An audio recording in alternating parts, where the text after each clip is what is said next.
aquí.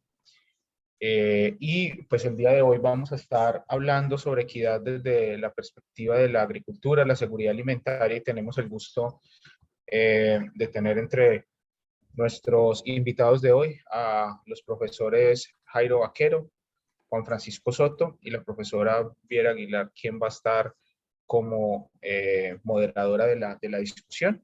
Y pues ya en este momento les doy la palabra agradeciendo, Beira.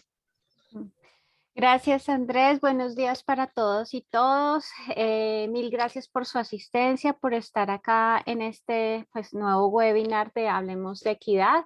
Gracias también a Jairo y a Juan Francisco por estar acá. Pues hoy vamos a hablar de un tema que es central cuando se habla de la inequidad o cuando se habla de la equidad en Colombia, que es el relativo a las tierras, tanto a su tenencia como a quizás todo lo que tiene que ver con la cadena de producción, la soberanía alimentaria, la autonomía que pueden tener los campesinos, el campesinado, los distintos productores para, pues para todo lo que tiene que ver con la producción, la agricultura, las lógicas de organización alrededor de la tierra.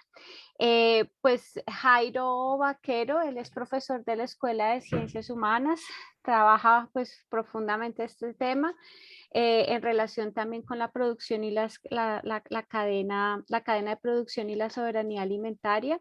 Y Juan Francisco Soto es profesor de la Facultad de Jurisprudencia, también pues adelanta un enorme trabajo con lo que tiene que ver con la tenencia, la propiedad de la tierra y la desigualdad que al respecto existe en Colombia. Vamos a comenzar con una breve, digamos, intervención de cada uno de ustedes dos, de Juan Francisco y de Jairo, alrededor de un tema pues general, y ya después vamos a ir concretando preguntas más particulares sobre la equidad y el asunto de las tierras en Colombia. ¿Cómo ven ustedes esa relación? ¿Cómo ven las implicaciones que tiene para la equidad en Colombia?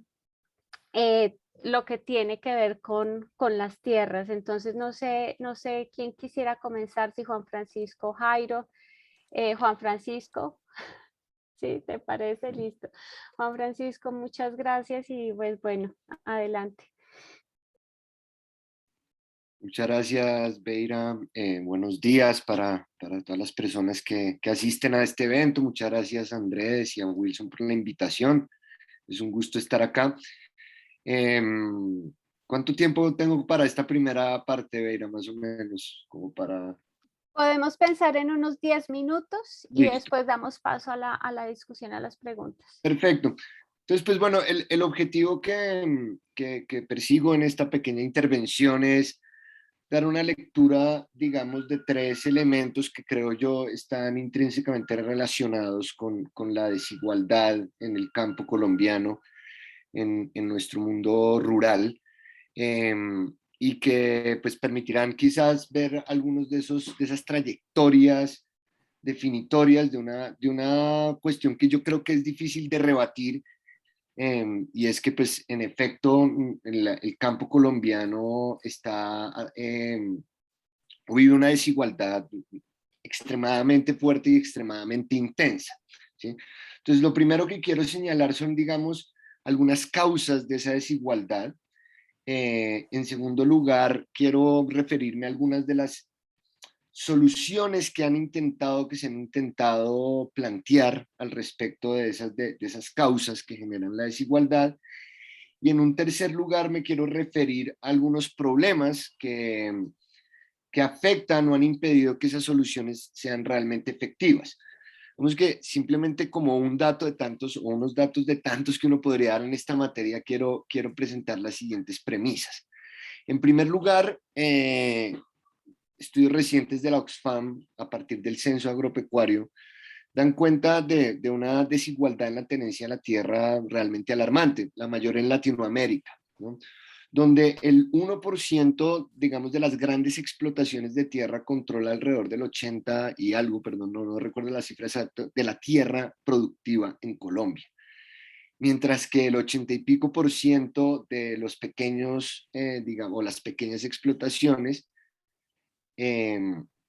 son controladas pues, por la mayoría de personas que viven en el campo. Es decir, es una desigualdad radical que refleja una concentración de la propiedad, como digo, pues la mayor en Latinoamérica al menos. En segundo lugar, pues también es un hecho yo creo que establecido por la literatura, las investigaciones tanto académicas, de organizaciones sociales, de organismos internacionales. La guerra en Colombia ha estado mediada por la disputa de la tierra y el territorio. Y en esa medida hay unos efectos dramáticos por esa violencia vivida en el campo. Uno, pues las cifras alarmantes del desplazamiento forzado. Estamos ya rondando los 9 millones o las 9 millones de personas desplazadas forzosamente en Colombia. Y dos, el nivel del despojo. Si bien las cifras son muy discutidas, los estudios, digamos, más conservadores hablan de alrededor de 1,5 millones de hectáreas despojadas durante el conflicto armado, más que los estudios menos conservadores, podríamos decir, hablan de 8 millones de hectáreas despojadas. En todo caso, cualquiera de las dos cifras es impactante y da cuenta de cómo la violencia ha tendido a incrementar esa desigualdad y afectar la posibilidad de una vida digna de muchas comunidades campesinas, afrocolombianas o indígenas en nuestro campo. Entonces, ese panorama puede tener muchísimas explicaciones. Yo voy a resaltar algunas que a mí me parecen claves. En primer lugar, creo que esto uno no lo puede entender y el modelo o la desigualdad en el campo no se puede entender sin comprender el modelo colonial o nuestra historia colonial. Por dos razones. En primer lugar, como algunos estudios lo reseñan o lo han entendido, había distintos modos de colonialismo cuando se descubre América, y uno de ellos era el extractivista, o es el extractivista, que es el que quizás operó en Colombia. ¿En qué medida? En la medida en que, digamos, los españoles no venían acá a sentar y a formar una nueva comunidad o sociedad, como quizás sí se dio un poco más en el norte, en Estados Unidos, sino que venían con una visión extractivista de la tierra. Esa visión extractivista también impregnó un modelo de gran tenencia, ¿no? La encomienda, los grandes territorios, digamos, siendo adjudicados, por cierto modo, a través de la corona a pocas personas, ¿sí? Y ese modelo encomendero no fue sujeto a una revisión, llamémosla trascendental o importante, con la independencia, ¿no? Algunos estudios nos han hablado de manera muy interesante cómo en Colombia llega el discurso de la modernidad, ¿no? Todas estas ideas políticas liberales combinadas con la escolástica y con otros asuntos, pero no llega la modernización. Es decir, cambiamos el modelo político, pero no cambiamos el modelo social y económico de la colonia. Es decir, traemos una idea republicana, traemos una carta de derechos precaria, pero una carta de derechos, traemos una noción de un Estado de Derecho, pero no traemos una noción distinta del modelo de explotación de la tierra ni de la organización social, que sobre todo ni siquiera o es muy lejana al campo colombiano. Y esto por una segunda razón, que creo que es fundamental en entender este problema de la tierra y de la desigualdad. Y es pues la dificultad que ha tenido hasta nuestros días el Estado colombiano de consolidarse realmente en el territorio, ¿no? La presencia del Estado en el territorio ha sido precaria y sobre todo en aquellas partes rurales en las que por condiciones geográficas, por desinterés político y entre u otras razones, pues nunca se asentó un Estado y quizás solo se asentó en muchos casos simplemente desde la noción militar de la soberanía, más no un Estado, digamos, burocrático en el buen sentido de la palabra, que llegara con sus instituciones y permaneciera ahí, ¿no? Tenemos en cierto modo un Estado turista en muchas partes, ¿no? Un Estado que va de visita a ciertas regiones, que intercede en elementos muy precarios o de manera muy somera y que no queda presente. Eso ha afectado una cuestión trascendental a la hora de, digamos, tener un modelo de tenencia de la tierra más justo, y es que no hay realmente un verdadero registro y un control estatal sobre la tierra, ¿no?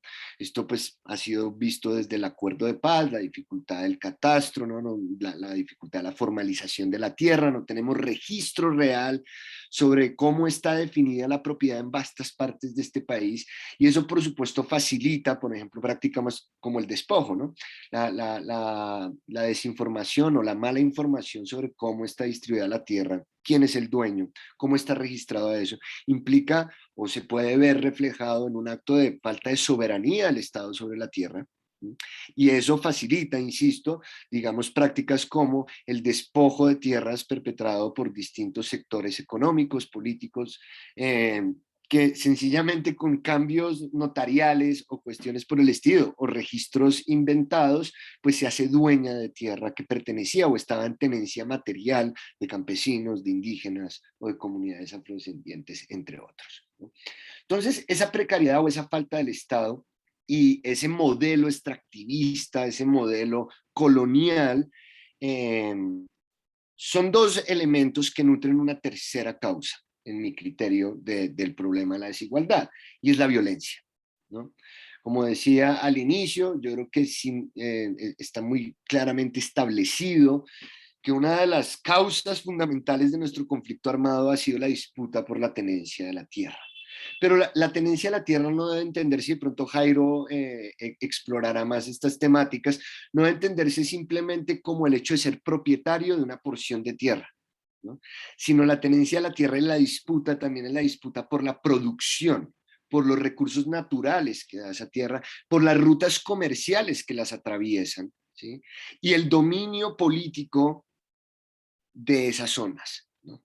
Entonces todos esos elementos han alimentado sin lugar a dudas nuestro conflicto, y eso se ve reflejado en una de tantas consecuencias que es el despojo, ¿no? Que también ya lo mencionaba.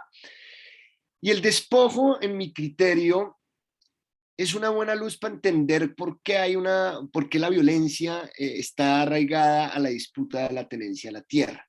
Y es que cada vez que uno analiza en la historia de Colombia los intentos políticos, legislativos, de, digamos, atacar esa desigualdad, atacar esa concentración de la tierra, repartirla mejor, establecer una reforma agraria, empiezan ciclos de violencia, ¿sí? Y cuando ha habido, por ejemplo, que es una hipótesis interesante, algunos avances como los que ocurrieron en los 70 a través de la NUC, ¿sí? A través de esa consigna de tierra para el que la trabaja, empieza a ver esos avances, empieza a ver en efecto alguna, digamos, distribución de la tierra, suceden contrarreformas violentas agrarias, ¿sí?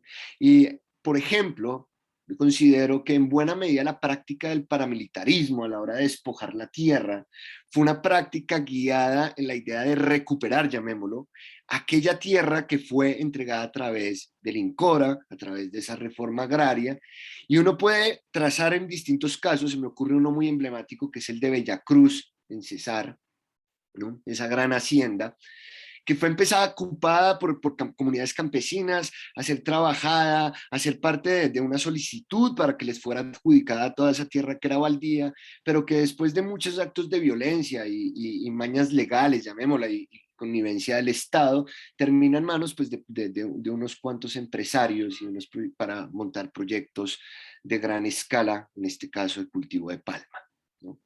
Entonces, tenemos en eso, digamos, tres grandes elementos o tres problemas que uno puede identificar. Uno, ¿no? Una alta concentración de la propiedad, una desigualdad en términos de tenencia. Dos, un problema de violencia frente a la tenencia, un conflicto armado que se da por la disputa de estas tierras y territorios. Y tres, una precariedad del Estado para poner en orden a través de medidas como el registro, el catastro, etcétera, la tierra, ¿no? Conocer realmente el mapa, conocer realmente el mapa. Esos tres problemas han sido recientemente, yo estoy más, digamos, ya desde los últimos 20 años, por decirlo así, a través de tres herramientas, ¿no? Entonces, el problema de la violencia y del despojo intentó ser atendido a partir de un proyecto muy ambicioso, que es la Ley 1448-2011, o la Ley de Víctimas y Restitución de Tierras, a través de crear un mecanismo de justicia transicional para poder, digamos, devolverle la tierra a aquellos poseedores, a aquellos propietarios o a aquellos ocupantes de bienes baldíos que perdieron esa relación que tenían con la tierra por cuenta del conflicto armado, es decir, que sufrieron un abandono forzado, se vieron obligados a abandonar su tierra por la guerra o fueron efectivamente despojados de ella, ¿no? Entonces, la ley 1448 se creó como una de las apuestas fundamentales del Estado colombiano, podría decir uno, para reversar una de esas consecuencias relacionadas con una de esas causas que es la violencia. El segundo punto, o la segunda solución, que ya llega con el acuerdo de paz, podríamos decir, es la apuesta del punto 1 del acuerdo, ¿no? La reforma rural integral. La reforma rural integral no está atacando el problema del despojo, no está atacando el problema de esa tierra que se despojó o se abandonó forzosamente debido al conflicto armado, sino está atacando esa otra causa que mencionaba y es la concentración en teoría, ¿no? La concentración de la tierra, esos índices de desigualdad tan fuertes donde muy pocas personas en este país son propietarias de vastas extensiones de tierra muy productiva y la mayoría de habitantes del campo poseen pequeñas porciones si es que las poseen o son propietarios de ellas, en muchos casos extensiones de tierra que no son suficientes para garantizar, digamos, una sostenibilidad, una seguridad alimentaria, la posibilidad realmente de no solo subsistir, sino empezar a, digamos, producir y obtener, digamos, rédito de esta producción. Y la tercera apuesta, también derivada del acuerdo de paz, ataca o busca atacar esa falencia histórica del Estado por realmente estar presente y hacer control de la tierra a través de la formalización, ¿sí? Es decir, de conocer realmente cada predio, de conocer su extensión, sus características, sus posibles usos, ¿no? De llevar un registro, un catastro. Entonces la apuesta por la formalización. Y esas son las tres, digamos, diría yo, grandes ambiciones que se ha planteado tanto la ley de víctimas y restitución de tierras como el acuerdo de paz para solucionar este problema de desigualdad y violencia en el campo colombiano.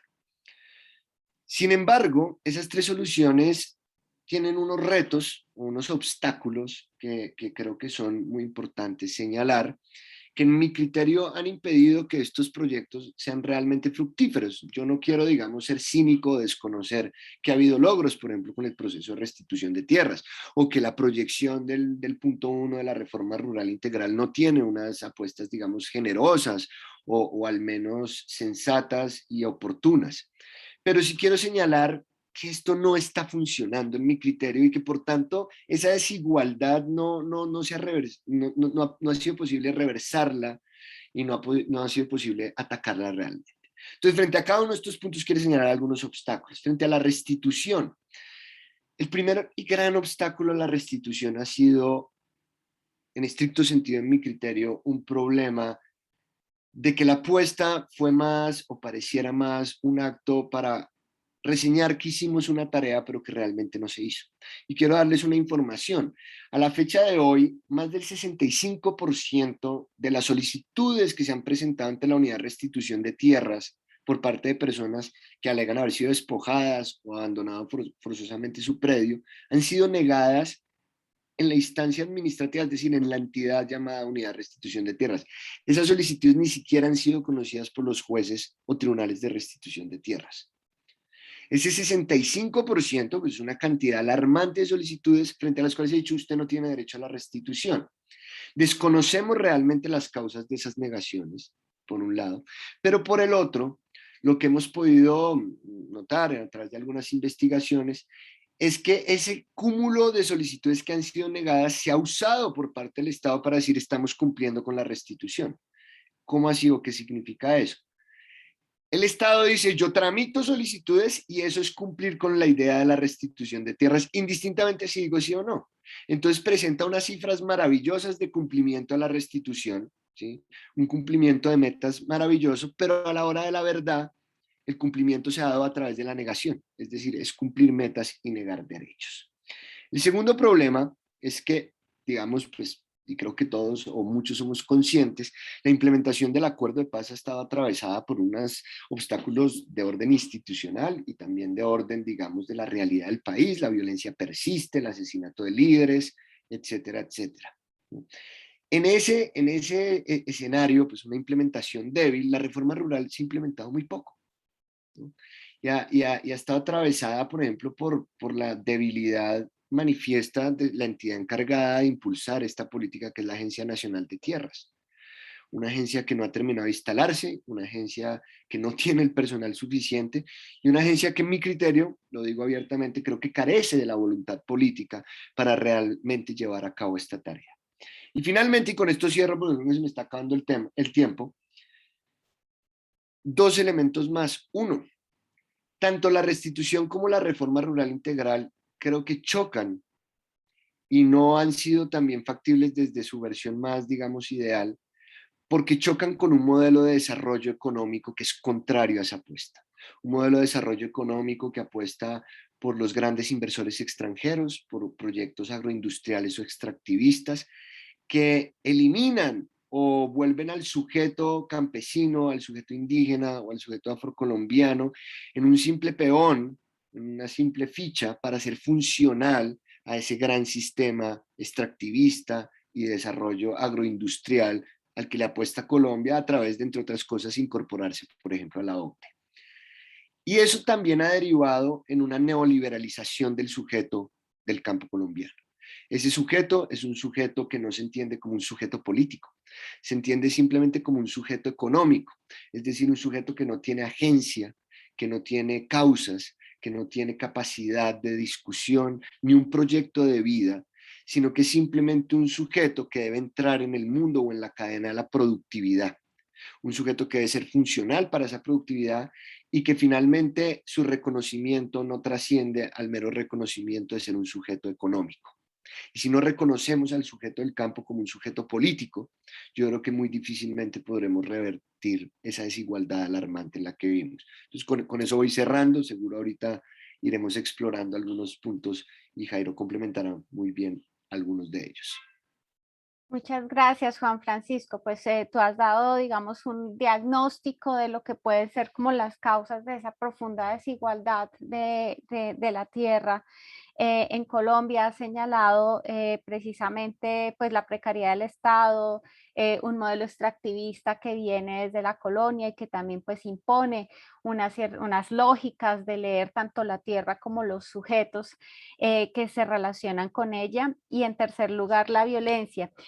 Quizás ahora en la exposición de Jairo podemos, o seguramente podemos empezar a hablar más de este sujeto económico, de este modelo de desarrollo, de esta cierta noción de productividad que ha venido asociada también a la forma en la que en Colombia se ha venido implantando pues la tenencia de la tierra. Entonces, Jairo, adelante. Vale, Beira, muchas gracias. Gracias a los organizadores y a los asistentes a esta presentación. Yo voy a compartir una presentación pues, con algunas cifras, mapas, etcétera, también para ilustrar un poco lo que voy a hablar. Ahí están viendo la presentación. Ok, gracias. Listo. Entonces, pues voy a tocar más o menos 3 puntos principales. Uno, algunos hechos pues, generales, estilizados, características de la agricultura en Colombia, con sus problemáticas. En segundo lugar, voy a hablar de regímenes agroalimentarios, que es un lente que permite pues, analizar todo digamos, los modelos productivos y el tema alimentario. Y en tercer lugar, pues algunas cifras de los impactos del COVID, sobre todo pues en los temas de seguridad alimentaria también, que es pues un tema muy importante en este momento. Bueno, el panorama general pues arranca con proyecciones pues que dicen que para el 2050 vamos a tener 9.000 millones de habitantes en el planeta, con una creciente demanda de alimentos, pero también con un reto pues que ya nos está afectando, como es el cambio climático, que afecta cosechas, que afecta suelos, que afecta digamos que diversos tipos de cultivos, y que es un reto pues cotidiano que viven muchos campesinos y muchos habitantes de las zonas rurales. Entonces, pues tenemos todo este tema pues que ya empezó a tocar Juan Francisco de la deuda histórica con el campesinado, con un campesinado pobre históricamente con pocas respuestas desde el Estado pues a esas grandes poblaciones, con muchas desigualdades tanto en el tema de la tierra como ya se mencionó, pero también en el acceso a subsidios, a mercados y a muchas cosas.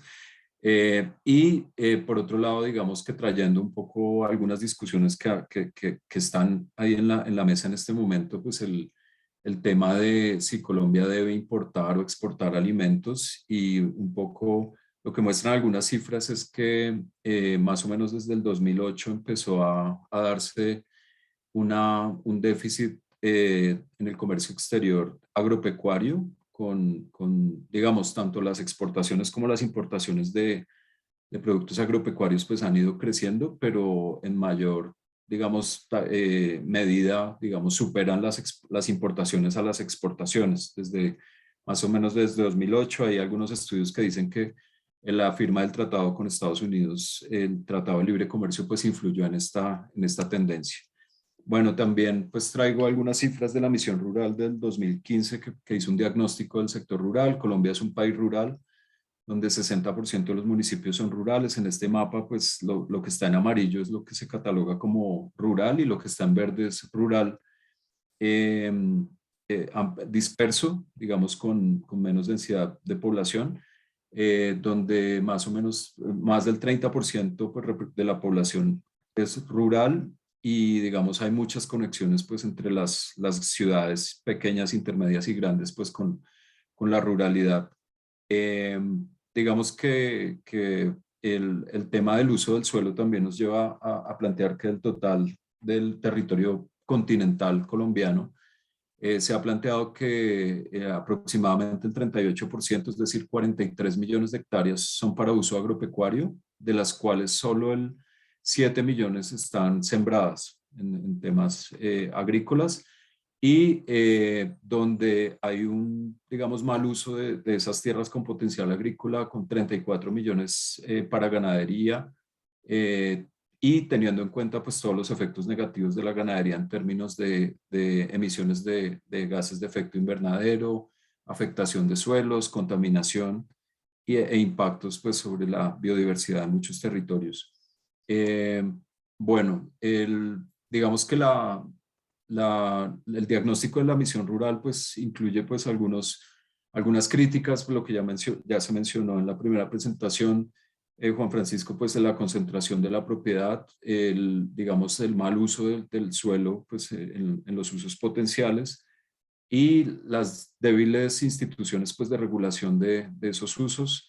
Acá, digamos, resaltaría un poco que un tema muy importante es que los hogares del campo no cuentan con la suficiente tierra, muchos de ellos para que sus familias continúen con las labores agrícolas, entonces se da como una reproducción de lo que se llaman los microfundios, que es que cada vez una propiedad se va subdividiendo entre los hijos y los nietos a tierras más pequeñas e incluso la juventud pues no quiere quedarse en el campo, es decir, no hay un relevo generacional ahí también muy importante por ese lado.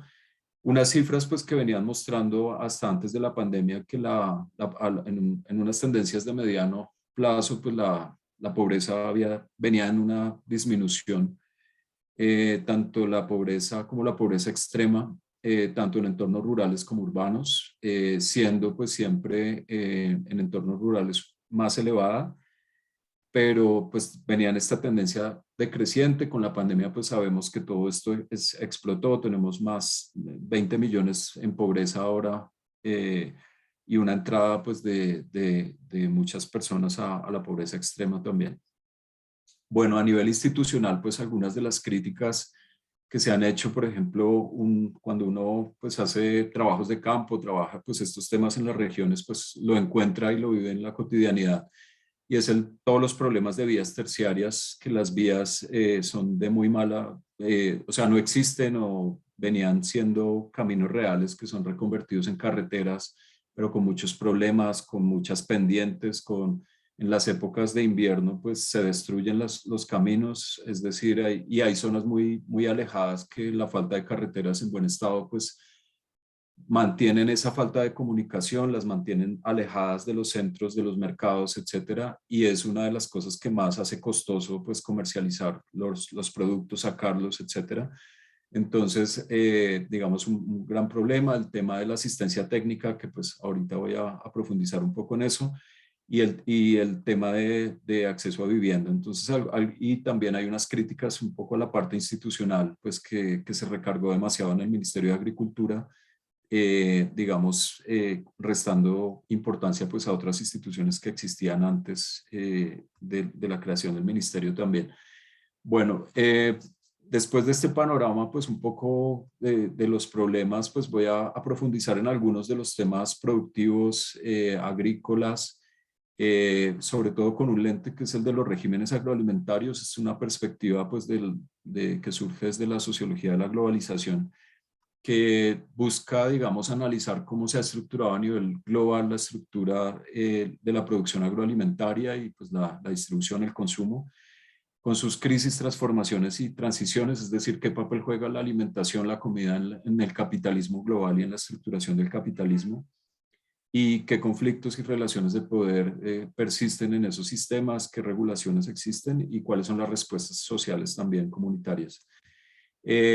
Solo para dar un antecedente histórico, cuando, digamos, los teóricos de esto pues plantean que el primer régimen agroalimentario pues lo estructuró el Imperio Británico con la proliferación de producción de carne y cereales en sus colonias para alimentar pues digamos, la emergente revolución industrial, digamos, a toda esa masa de trabajadores. Posteriormente, a comienzos del siglo XX, el nuevo régimen agroalimentario global va a ser comandado por Estados Unidos con digamos, la expansión de la Revolución Verde, con la creación de los intercambios entre la agricultura y la industria y la creación de complejos agroindustriales, digamos, donde Estados Unidos se posiciona como exportador de trigo y de proteínas, donde se empieza a hablar ya de la existencia y la producción de comida barata, ¿no? Para alimentar trabajadores que son, digamos, mal remunerados o explotados o que tienen que estar respondiendo pues a procesos de producción, de comer rápido y seguir trabajando. Y también todo esto se articula pues a mediados del siglo XX con el surgimiento pues del desarrollismo ya como a partir de Truman, del discurso de la posibilidad del desarrollo, pues de expandir ese modelo de desarrollo norteamericano al resto del planeta con todas las resistencias políticas durante la Guerra Fría.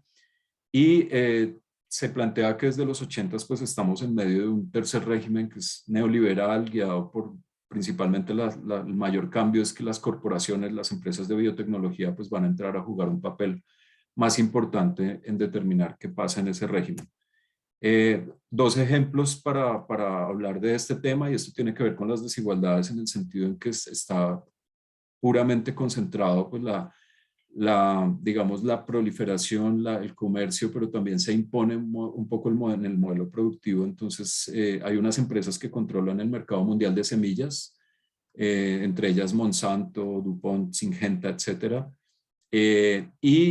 También hay unas empresas que van a concentrar el mercado mundial de pesticidas. Entonces, solo por poner algunos ejemplos de temas de concentración también, ya a nivel, digamos, agroalimentario global, y de cómo funciona la agricultura pues en función de productividad, de resistencia a plagas, etcétera.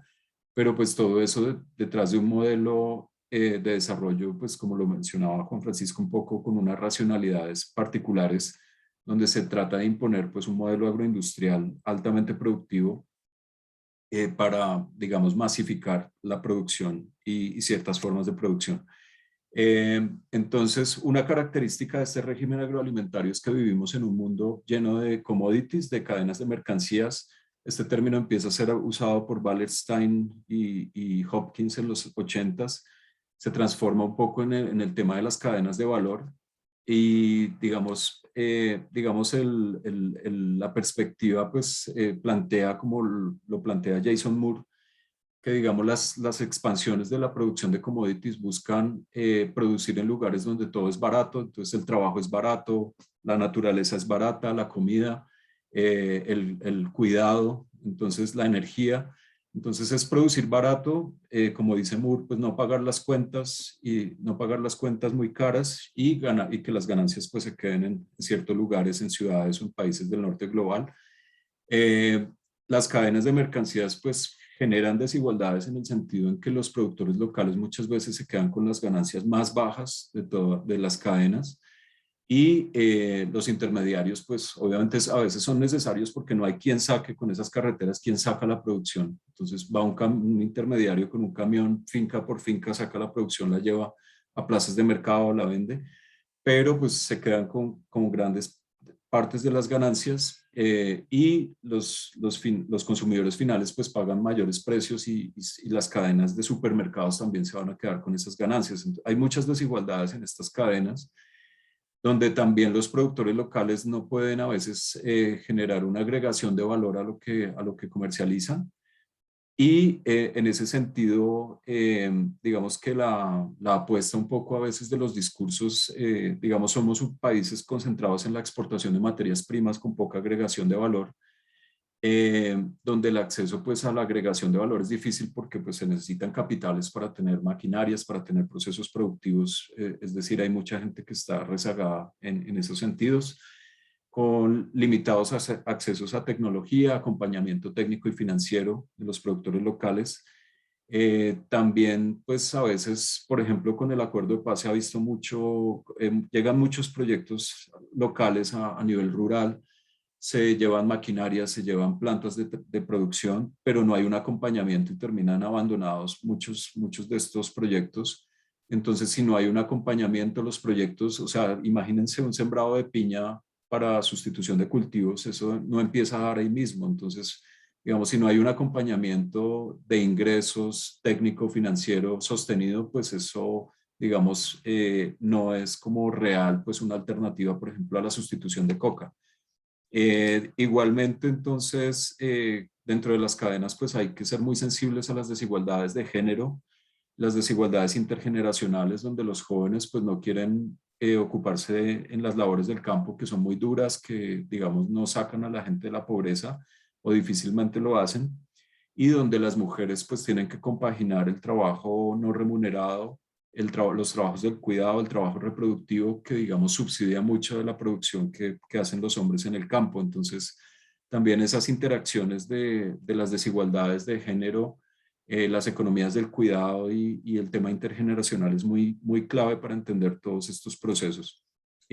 Digamos, otro eje de desigualdades que identifico en esta parte son las desigualdades de conocimiento, donde el sistema productivo nacional, por lo menos desde las últimas décadas, se ha enfatizado en generar desde el sistema de ciencia y tecnología e innovación, con la creación, pues desde Colciencias, pero posteriormente toma fuerza también con el Ministerio de Ciencia y Tecnología, es el tema del PECTIA, que es un sistema nuevo que busca, digamos, esto de promover la gestión del conocimiento, el cambio técnico y la innovación para proponer una mejor gobernanza del Sistema Nacional de Innovación Agropecuaria.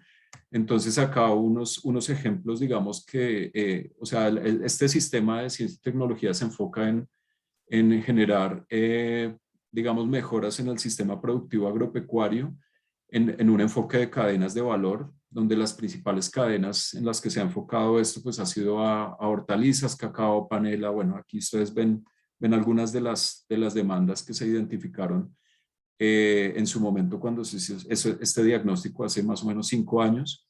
Y entonces, frente a estas dinámicas, pues también resaltar un poco la agencia local, las respuestas comunitarias.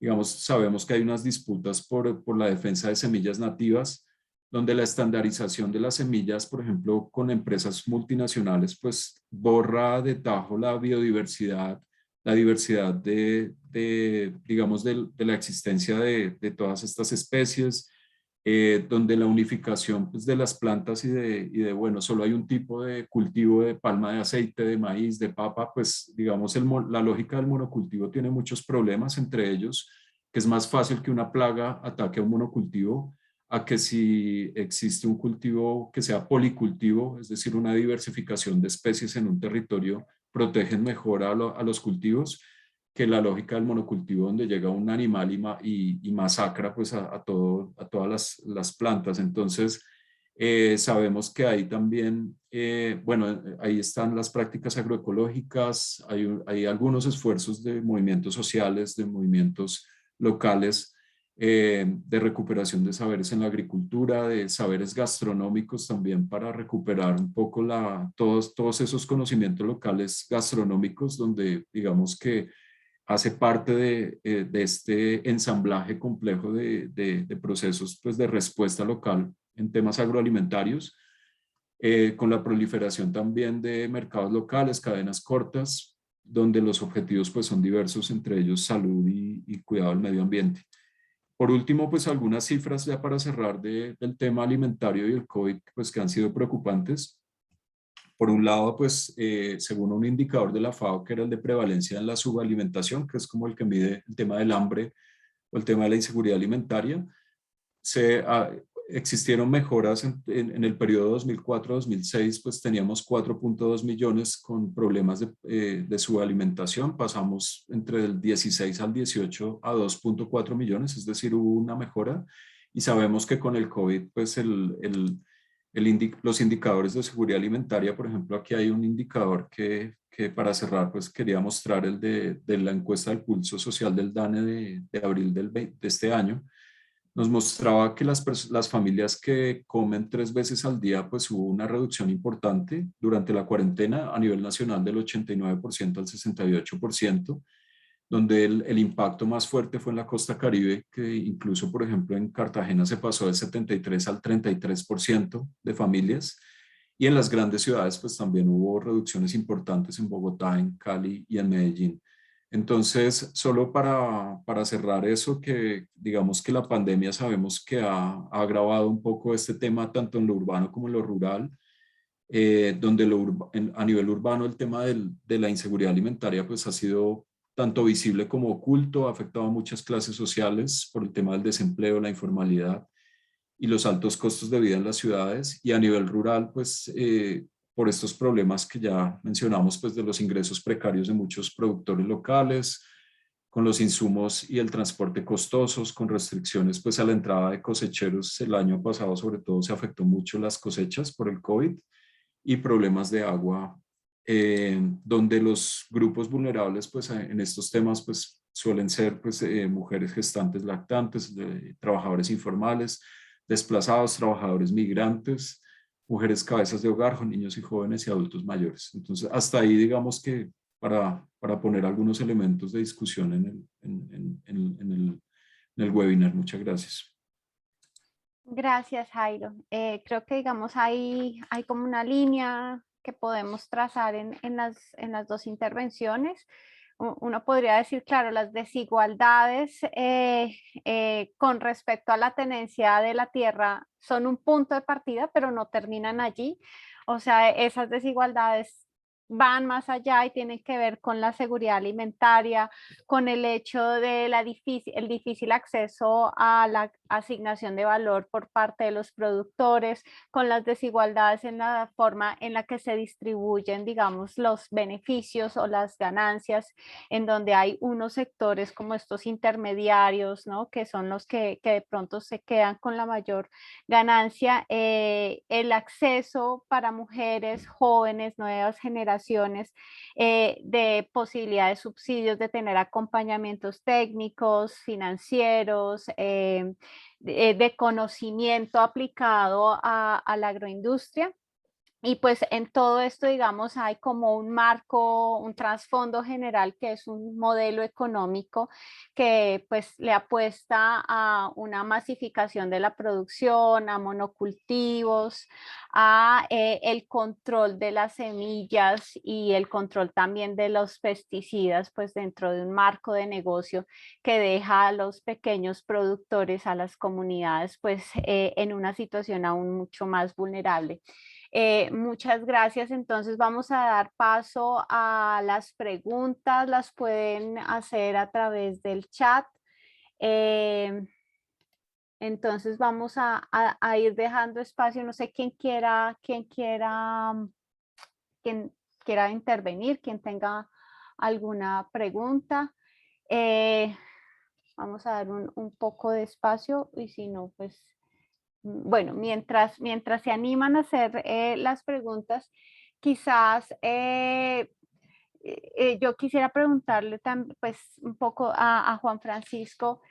Tú has señalado, digamos, algunos de los retos, obstáculos que presentan esas respuestas que se han venido dando a los problemas que también pues, se han diagnosticado sobre la tenencia de la tierra.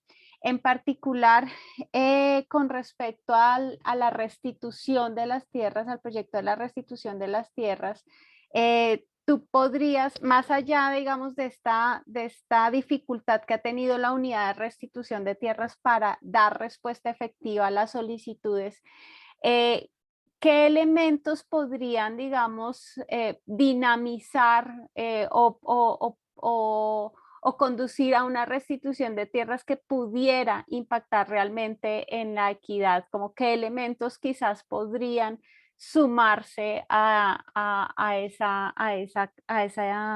esa línea de respuesta.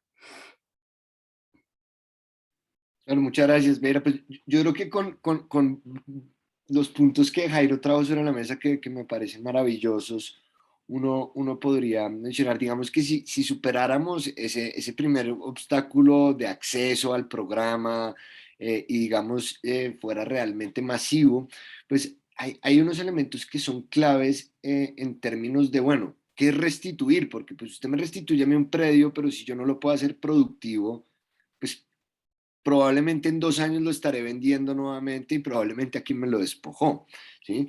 Entonces, uno de los grandes retos es cómo reincorporar esa tierra y a ese sujeto político que la tenía en su propiedad o posesión, para que realmente pueda subsistir de una manera digna a través de eso. Y yo creo que ahí es clave lo que mencionaba Jairo de cómo entendemos la productividad de la tierra. Quiero mencionar dos elementos ahí. Por ejemplo, cuando se restituye la tierra, una de las cuestiones con las que se debe restituir es un proyecto productivo, ¿sí? Pero esos proyectos productivos suelen estar guiados bajo la racionalidad del gobierno y de, digamos, las fuerzas económicas dominantes en los territorios. Entonces, digamos, si usted le restituyen un predio no sé, en la zona bananera en Magdalena, la lógica inmediata es cómo volver ese predio digamos, un suministrador de la cadena de producción de banano exportador, ¿sí? Entonces el modelo productivo en la restitución está guiado por ese macromodelo de desarrollo y eso no necesariamente va a ser realmente productiva la tierra en términos, digamos, de la vocación campesina y del proyecto de vida campesino, de la seguridad alimentaria campesina. Entonces, digamos que tocaría también comprender que debemos apostar por otros modelos económicos propios de las vocaciones campesinas que suelen a veces ser más competitivos y eso es lo segundo que quería mencionar. En un caso que yo tuve la oportunidad de llevar, esto fue muy interesante, esto era una extensión de tierra grande justamente en zona bananera Magdalena, que fue una disputa por la restitución entre 54 familias campesinas y un aglomerado industrial de banano, ¿sí? Encabeza en el fondo de una multinacional enorme de producción de banano que se llama la Dole Food Company, ¿sí? Entonces, eso fue muy interesante porque, claro, ¿cuál es el modelo económico que queremos? El Estado va a pujar por uno, el gobierno más que el Estado, pero las fuerzas campesinas tienen otro en mente. Y en ese proceso nosotros hicimos unos ejercicios probatorios con peritos. Y fíjense lo interesante, cuando la tierra estaba en manos de los campesinos, ¿sí? Ellos tenían un modelo de economía de explotación mixta, un poco lo que lo mencionaba Jairo, y es que primero no tenían un monocultivo, tenían un cultivo variado, donde tenían pan coger por una parte y sí una producción de banano para exportación por la otra, versus el modelo agroindustrial de monocultivo de la empresa. El peritaje fue muy interesante.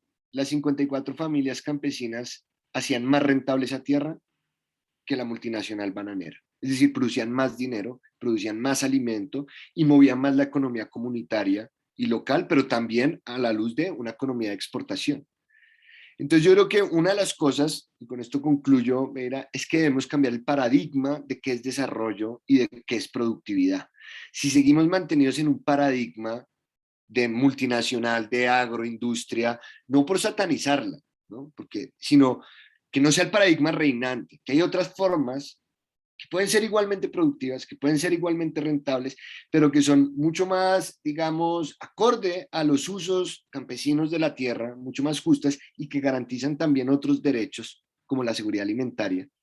Creo que eso haría de la restitución un proyecto mucho más serio y mucho más estable. Gracias, Juan Francisco. Voy a, digamos, aludir a algunas de las preguntas que están en el chat para que, pues, voy a darle la palabra después a Jairo para hacer un poco de allí de equilibrio. Fabio Urrea está hablando de que, de la relación que se tendría con la educación, ¿no? Él dice que si se podría implementar algún modelo educativo para el empoderamiento de los actores rurales. Desde la ley de educación. Aquí hay como un elemento y es como la relación de todo lo que tiene que ver con esta cadena de producción, con la forma en la que concebimos la producción, la vocación agrícola, etcétera, con la educación. Y hay otra pregunta que tiene que ver más con el papel de los gobiernos locales. O sea, se habla como del papel de la política nacional, pero ¿qué pasa con los gobiernos locales y cuál puede ser, digamos, el papel, la relevancia y quizás las políticas que desde el ámbito local podría tomarse? Vamos con esas dos y después atendemos a las otras que están allí. Bueno, gracias. Pues no, digamos que son elementos súper importantes el tema de la educación rural, el tema de, digamos que todo esto pues tiene varias dimensiones. Digamos, nosotros hemos trabajado sobre todo, por ejemplo, con experiencias en el sur del Tolima, en planadas, también en algunas partes del Huila y hemos identificado que, digamos que pues todo esto pasa por la articulación con el acuerdo de paz, con la implementación. Entonces, digamos, lo que hemos encontrado pues en el sur del Tolima es que se han dado como unos procesos de transformación de esos territorios, digamos, desde procesos de lo que los economistas llamarían como desarrollo endógeno, desde un modelo de desarrollo local basado en el café y donde, digamos, digamos son territorios donde la cotidianidad pues, de la vida de estos muchachos en las escuelas, los profesores rurales también, pues ha estado muy articulada pues, a las dinámicas de control social de las FARC, ¿no? De la guerrilla controlando todo eso, digamos, como la normalidad del día a día de estas personas y se pasa pues a un modelo, digamos, de intentar transformar eso pues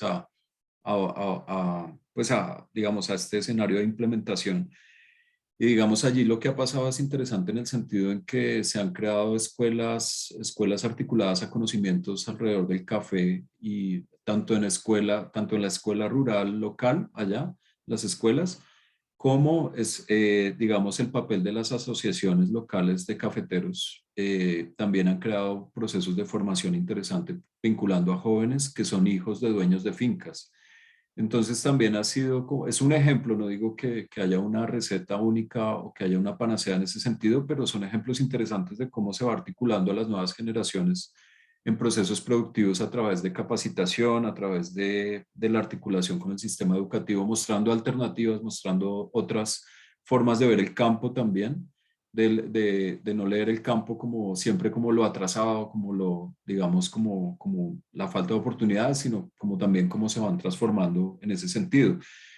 Ahí digamos creo que una de las preguntas del chat preguntaba un poco cómo reestructurar las cadenas de mercancías en el sentido de cómo transformamos todo esto. Yo creo que ahí, digamos, estos ejemplos que menciono lo que muestran son ejemplos de procesos que, bueno, yo los llamaría contrahegemónicos, un poco de estructurar, por ejemplo, cadenas de valor donde le queden más ganancias a los productores locales, es decir, saltarse un poco, entre comillas, la institucionalidad, donde obviamente la Federación Nacional de Cafeteros ha jugado un papel muy importante en muchas regiones, es una institución muy sólida y muy importante para mucha gente, pero al mismo tiempo hay nuevas formas de meterse en este tipo de negocios, de cadenas donde hay procesos de aprendizaje local, donde se empiezan a hacer las cosas de otra manera y eso facilita que le queden más ganancias a la gente en esos entornos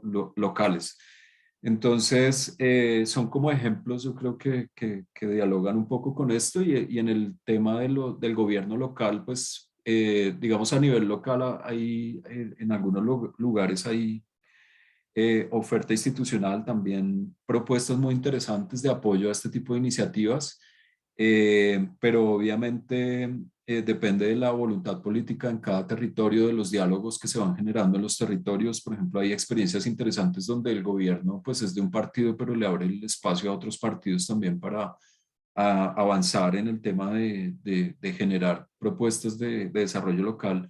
Entonces, digamos que sabemos que Colombia ha sido un país muy centralista y en ese sentido, digamos, toda la apuesta y los conocimientos que hay a nivel local son muy importantes valorizarlos y también que en la localidad pues también existan visiones alternativas, propuestas locales propias también, o sea, hay saberes indígenas, saberes campesinos que a veces son subvalorados, que se valora es como lo de Bogotá, lo de la modernización urbana, entonces también todos sabemos como que ha sido como el problema en parte también de lo que está pasando en el planeta. Entonces hasta ahí. Gracias, Jairo. Juan Francisco. Sí, yo quisiera añadir cosas respecto a lo que dice Jairo, que concuerdo. En primer lugar, pues también como a modo de ilustración, una de las grandes problemáticas, por ejemplo, que se ha enfrentado a la restitución es generacional. Es que en efecto el despojo y el desplazamiento ha generado una ruptura con el aprendizaje campesino y la identidad de la cultura campesina. Entonces vemos casos donde pues a quienes le restituyen son viejos, ¿sí? Personas que están muy viejas, que su capacidad de trabajo en la tierra ya está reducida y ellos mismos manifiestan la preocupación de que no saben si sus hijos o nietos van a querer seguir con un modelo de vida campesina, porque el despojo, la ida a la ciudad y demás rompió con un modelo de educación que se daba no oficial, no institucional, que era la educación de la vida en la casa, en el campo, y el aprendizaje de todo ello. Ha habido unas rupturas muy fuertes y recuperar eso requiere también, digamos, desafiar un poco las lógicas educativas guiadas por este tipo de estandarizaciones como el ICFES y todas esas cuestiones, ¿no? Que desconocen un montón de conocimientos propios del campo como si no fueran conocimientos igual de valiosos a los conocimientos de la ciudad. Entonces yo creo que hay que atacar esas lógicas estandarizadoras de la educación porque afectan seriamente la ruralidad. En segundo lugar, creo que frente a las preguntas que se hacen como, no, bueno, y esta política local, la voluntad política nacional y demás, yo creo que ahí, y creo que deberíamos empezar a insistir en que también hemos caído mucho todos, incluso me incluyo a veces, en el paradigma de que el problema del campesinado en Colombia es un problema simplemente legible a la luz de lo económico, ¿no? Y entonces siempre nos estamos cuestionando cómo volver a ese sujeto pobre un sujeto productivo.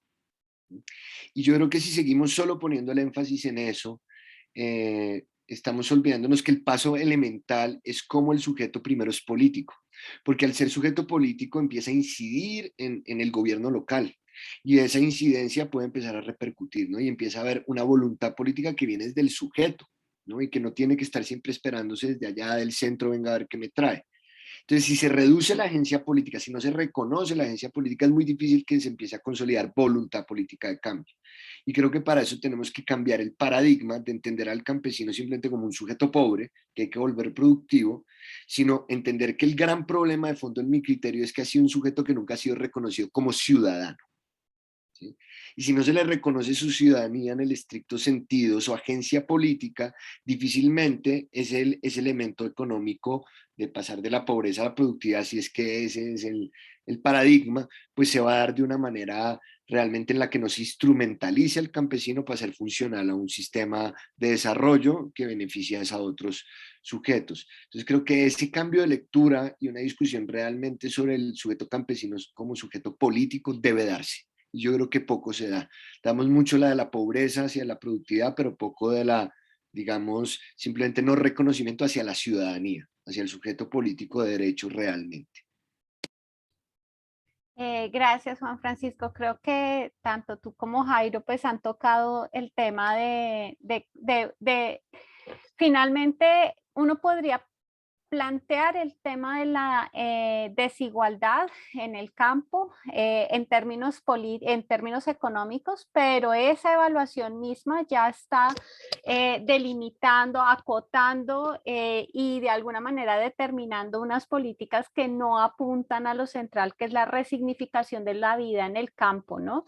Esa ruptura de la que ha hablado Jairo, de la que ha hablado Juan Francisco, que impide que, por ejemplo, las nuevas generaciones puedan pensar en que la vida en el campo es una vida que puede llegar a ser valiosa, que puede haber construcciones de planes de vida para las personas que están en el campo, en lo rural, pues pasa precisamente por ese reconocimiento de que esa vida puede ser valiosa, pero también de que allí hay unos saberes que se han ignorado sistemáticamente, que son unos saberes que quizás pueden no solamente redundar en una mayor equidad, en una mayor participación de los agentes rurales en la política local, en la determinación de lo que puede, digamos, pasar con la producción y con la soberanía alimenticia, sino que también puede ayudarnos a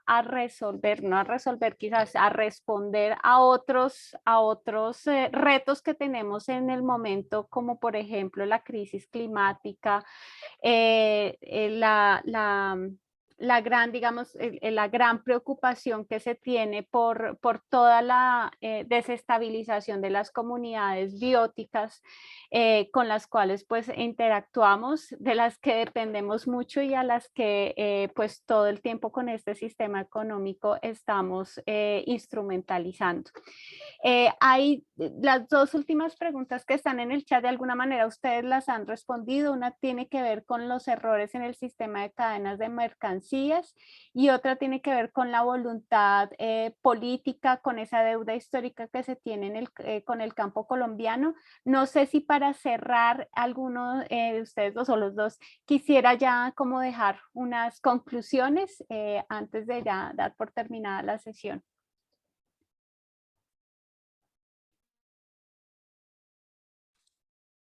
Dale, Juan Francisco. Adelante.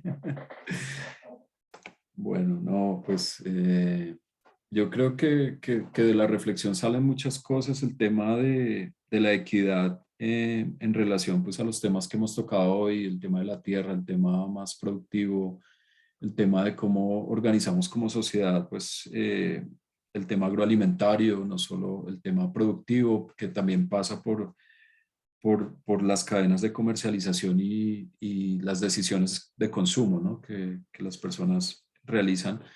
Entonces, digamos, es un tema complejo que de alguna manera pues, está muy articulado en Colombia pues, con la violencia, como lo planteaba Juan Francisco, como que digamos que los sistemas de producción locales, acá digamos, hay algunos temas de pronto que se nos han quedado por fuera, que de pronto no sé si los han tocado en otras sesiones del webinar, por ejemplo, que tienen que ver también con, por ejemplo, esta expansión de las fronteras agrícolas, el tema de la coca, por ejemplo, que también es una discusión que está muy relacionada con las cadenas y los proyectos productivos.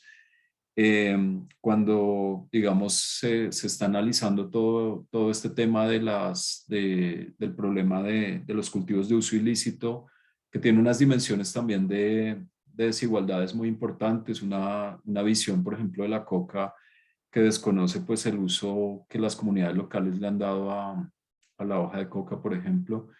También los usos tradicionales, la falta de oportunidades que se relaciona mucho con lo que mencioné anteriormente, la falta de carreteras, o sea, cuando uno sale a esos territorios y dialoga con la gente y por qué no ingresan otro tipo de proyectos y de formas de producción allá. Entonces, digamos, nada compite con la coca, por ejemplo, entonces que es un problema que atraviesa mucho, porque digamos en el mapa que yo mostraba de, listo, tenemos millones de hectáreas de bosques, pero pues ahí hay coca, hay una expansión también de la ganadería.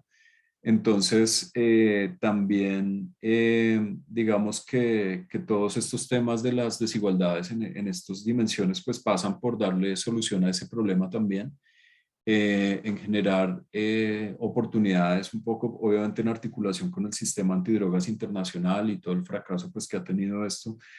Eh, digamos que porque lo que encontramos es que la solución que se le está proponiendo al tema de la coca y de los cultivos de uso ilícito son más cadenas de mercancías, incluido el café, el cacao, la piña, bueno, un montón de cosas.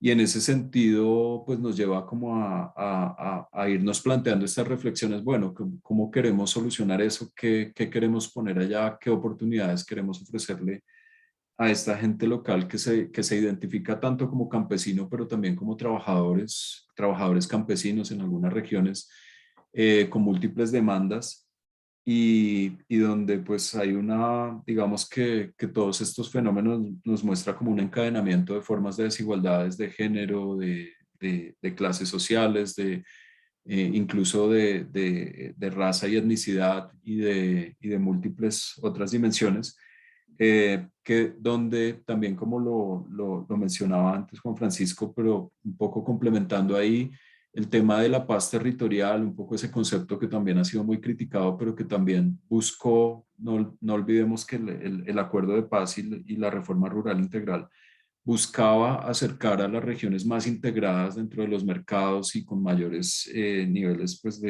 digamos, donde pues, digamos, ha habido más oportunidades para la gente, acercar a esas regiones donde las oportunidades han sido más limitadas, zonas rurales, 170 municipios PEDETs que fueron, digamos, identificados por esas tasas de pobreza, por esa falta de oportunidades. Entonces, las desigualdades en la ruralidad colombiana atravesadas por el tema del conflicto, pues pasan por ampliar esas oportunidades a esas poblaciones de esos municipios y a muchos otros municipios que no fueron incluidos en esos PD 170, donde también hay poblaciones muy empobrecidas con falta de oportunidades y de acceso a mercados. Entonces, ampliando pues algunos elementos que creo que se quedan por fuera de las presentaciones, pero que creo que vale la pena también mencionar. Gracias, Jairo. Juan Francisco. Sí, pues yo quisiera mencionar los siguientes puntos así como de conclusión. Yo creo que en primera medida hay que, insisto en esto, hay que reconocer al sujeto campesino como un sujeto político, que además históricamente ha llevado una lucha política muy fuerte y que insisto que si eliminamos eso vamos a encontrarnos con una caricatura del campesino como aquel sujeto pobre, en cierto modo como ignorante, que necesita de ese Estado poderoso ahí detrás de él para llevarlo la mano hacia un modelo perfecto de desarrollo. Entonces creo que también tenemos que desafiar nuestros imaginarios sobre el campo y sobre los campesinos y reconocer las luchas políticas históricas que han tenido. Para comprender que desde ahí están probablemente ya anunciadas desde hace mucho tiempo soluciones que no han sido atendidas, ¿no? Y entender que el Estado se construye o se podría construir más desde cada lugar hacia el centro y no desde el centro hacia la periferia. En segundo lugar, yo creo que pues, tenemos que comprender que los ciclos de violencia están relacionados con las apuestas macroeconómicas del Estado, ¿sí? Y si no cuestionamos los modelos de desarrollo, los modelos económicos macro, difícilmente podremos salir de ciclos de violencia que los alimentan, ¿no? Y en esa medida creo que muchos de los elementos que Jairo ha tocado frente a cómo comprender de unas maneras distintas la productividad, el mercado campesino y todas estas cuestiones son tareas urgentes. Y en tercer lugar, considero que la desigualdad, ¿no? La desigualdad no puede ser solo leída y en clave en lo que voy diciendo desde lo económico, ¿no? La desigualdad tiene que ser leída desde muchos otros asuntos, ¿no? Por ejemplo, esa desigualdad desde lo educativo, esa desigualdad no en el acceso a la educación, sino en cómo entendemos qué es la educación, quién la determina y cómo se guía. La desigualdad en la participación, ¿sí? La desigualdad en la posibilidad de plantear imaginarios de vida política y comunitaria distintos a los que de pronto se tienen hoy en día. Entonces creo que ampliar la noción y no reducir la idea de la inequidad en el campo a lo económico es para mí la conclusión más fuerte que deberíamos, o quizás la conclusión que yo quiero proponer más fuerte, ¿no? Y es ampliar esa idea, porque si la reducimos a lo económico, la racionalidad de lo económico va a seguir guiando esta discusión, y esa racionalidad, creo, como Jairo lo mencionó y creo yo también, hoy en día está guiada por una racionalidad neoliberal que no va a permitir salir de estos ciclos que inician desde nuestra misma colonia y se mantienen en este juego de pocos ganan, muchos pierden. Bueno, muchísimas gracias a los dos. Creo que ya es hora de cerrar el webinar. Hay preguntas, que están allí en el chat. Creo que pues siempre sobre estos temas puede haber más y más problemas que ver, que abordar. Se queda corto el espacio siempre para abordar de manera pues muy detallada el tema de la equidad, de las tierras, de la forma como concebimos el campo y su vocación y la agencia de aquellos que viven allí y construyen a pesar de todas las dificultades o intentan construir a pesar de todas las dificultades pues sus proyectos de vida allá. Muchísimas gracias, gracias a todos los que asistieron al webinar. Andrés, no sé si tienes la información ya sobre el próximo webinar para darla. Muchas gracias, Beira, a Jairo y a Juan Francisco también por la discusión muy interesante. La haremos llegar vía correo. En principio, el próximo tema que abordaremos será el tema de mercados laborales. Estamos ajustando piezas, tiempos y confirmando a nuestros invitados, pero pues como siempre la cita seguirá siendo cada 2 semanas. Muchísimas gracias, Beira. Bueno, Muchas muchas gracias gracias a todos por y la feliz invitación. día.